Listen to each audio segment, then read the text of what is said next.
Hi everybody, I'm Diana Pagliazzo. Well, welcome to my 2073 business class this summer.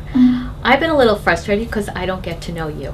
So today one of my colleagues has been kind enough to help me with this new innovation. It's not new, but it's new to me. So today what I like to do is actually introduce that Human Resource Chapter 20 to you in a brief summation of it. And just so you get to know who I am, and then I could give you a little bit of information about the chapter that hopefully will be helpful in your day-to-day lives. Well, Chapter 20 is about human resources, and human resources has taken such a change this past couple years for many different reasons. In Chapter 1, I put trends of the workplace up in your course documents. Why did I incorporate that? It wasn't part of the overall book, but the trends of the workplace do affect all of us, and one of them being the HR changes and the legalities of the workplace.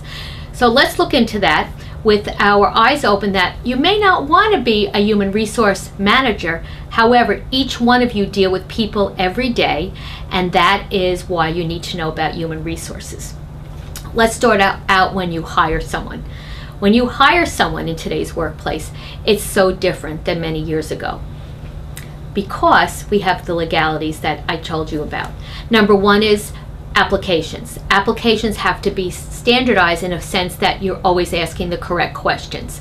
When you take your HR class, and I know some of you had, Alex, this might be a repeat for you, but the rest of you, your HR course shows you what legal questions you can and cannot ask your potential employees. So it has to do with how you're going to receive information from your potential candidates. So you have to be careful of what you're asking your candidates, how you ask them, and to make sure you are consistent in asking each applicant the correct and the same questions. Number two is there's a lot of different testing mechanisms that are built into hiring candidates. Number one, most people get a credential on your credit rating. And why is that? For my students in this group who do not have an A1 credit rating, you need to bring that up to snuff because your credit rating sometimes will either deter you from receiving a job or actually assist you.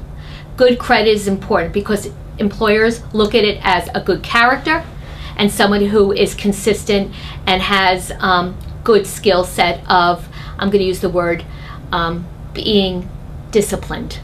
So number one, credit checks. Number two is they also look at your license. Why? Because again, it shows the character of a person. And they're looking for somebody who does not have any gray areas, I'm going to use the word, because I could get into that.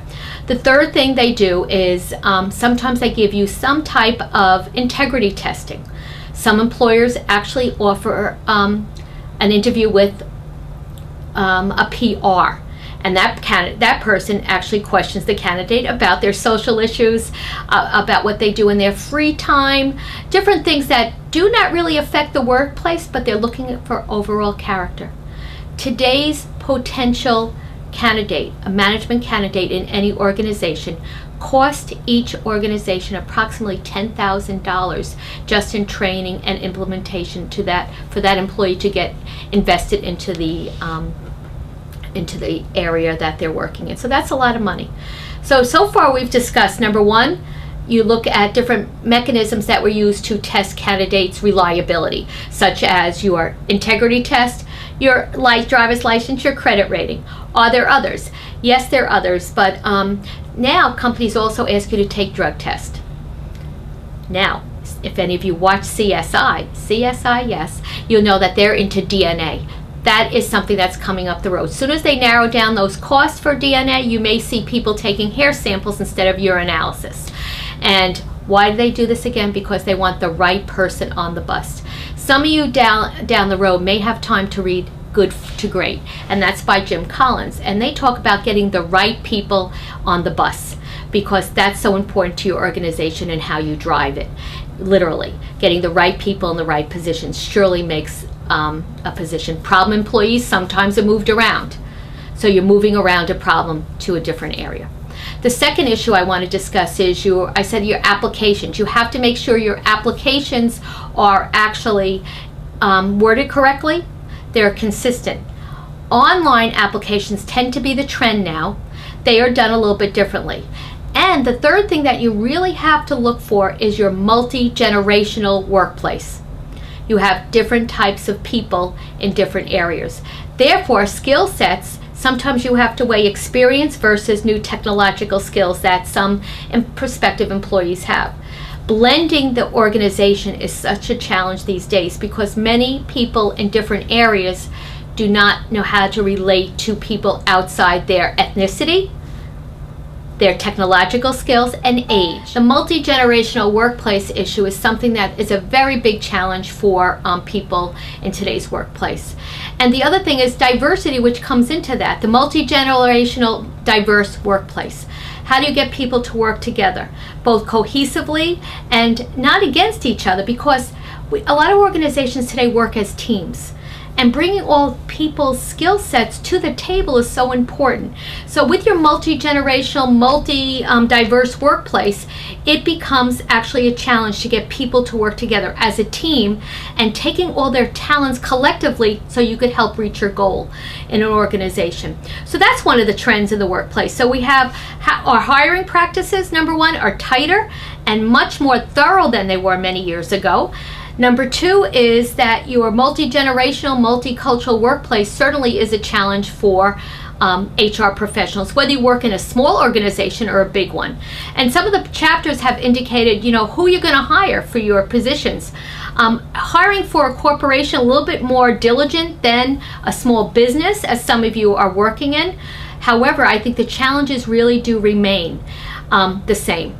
Let's go to technology. Actually in the workplace has enhanced us and made us so much more global, quicker, and many other positive benefits of it. But let's talk about the etiquette of the cell phone. Probably the biggest deterrent of employees in today's workplace. Everybody has their nose in it. Millennials, which are people who are born in the late 80s to early 2000s. We have the next, I always try to be a millennial, but you guys know now I am not. My technological skills are not as savvy as I would like to be with them. But the students today and young millennials actually have their phones attached to them. But what about the etiquette of the workplace? Now, some companies this past year have really referred back to their handbooks to look at the technological uses. Where do we draw the line about what they can and cannot do? Are cell phones allowed at your workplace? Is it a deterrent for employees' productivity? Yes, it is. The other thing, the problem is that what comes first, work or the cell phone? And that actually is a challenge of all management. So technology, has enhanced us, but it has been a deterrent in many different ways in our workplace. I know I've gone to the store many times and I've been told by people who are clerks, whether it be in Macy's or the food store, and say, could you hold on a minute? I have to answer my cell phone. And sometimes you look at them in disbelief, but that's where our priorities are with millennials. And as they have so many more enhanced technological skills than people in Generation Y and X and the boomers, but as a manager in the workplace, you have to learn how to actually develop a skill set. I like the idea of pairing millennials up with older folks so they can actually teach each other. Experience and a relationship comes from the technological piece. So that's something you could challenge yourself to do, but blend the skills together so you have a stronger workforce. So we talked about technology in the work handbooks. Let me just address handbooks. Most managers don't understand the importance of the handbooks, which is developed by your HR department. Most small businesses do not have an official one. You hire attorneys, but you hire them too late. Hire them in the beginning of your small business so you can actually have the guidelines set up for both your employees and your management as you grow. The handbook is something that each manager employee can refer to legally, what your company's policy and procedures are. And that's where that technology piece might be embedded, along with all the other norms, which is payroll. You have how to dress for success, or what's acceptable in the office, which also is a challenge of today's workplace. Technology use, the benefits. Let's get to that word benefits, because in your past exam, benefits, a lot of you didn't understand the fringe benefits. And that we're going to learn a little bit more on. And by the way, I gave you that question because it was in chapter 20, but fringe benefit of an organization is part of the overall package. Companies today have trimmed those fringe benefits. And those fringe benefits may be something health insurance, dental insurance, eye care. But also, many of you have actually happily accepted the fringe benefit of tuition remission. How lucky are you? Because you put that the cost of the cost onto your salary. And how you have it set up, I know in some of your organizations you go to class there, some of you are doing this online this semester, but that is a fringe benefit. Companies sometimes 401k. Wow, wasn't it great when, or isn't it great if your company matches your 401k contribution?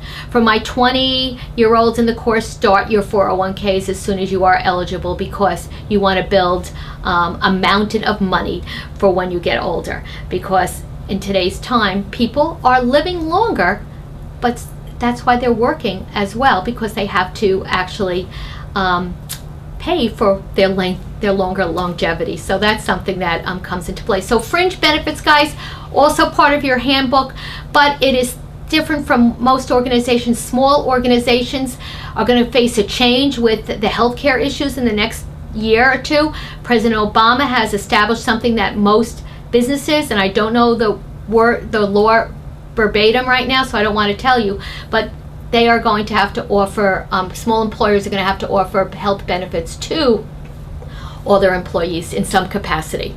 And we'll keep an eye on that in the next couple years, because I believe the has to be done by the end of 2014, which is shortly upon us.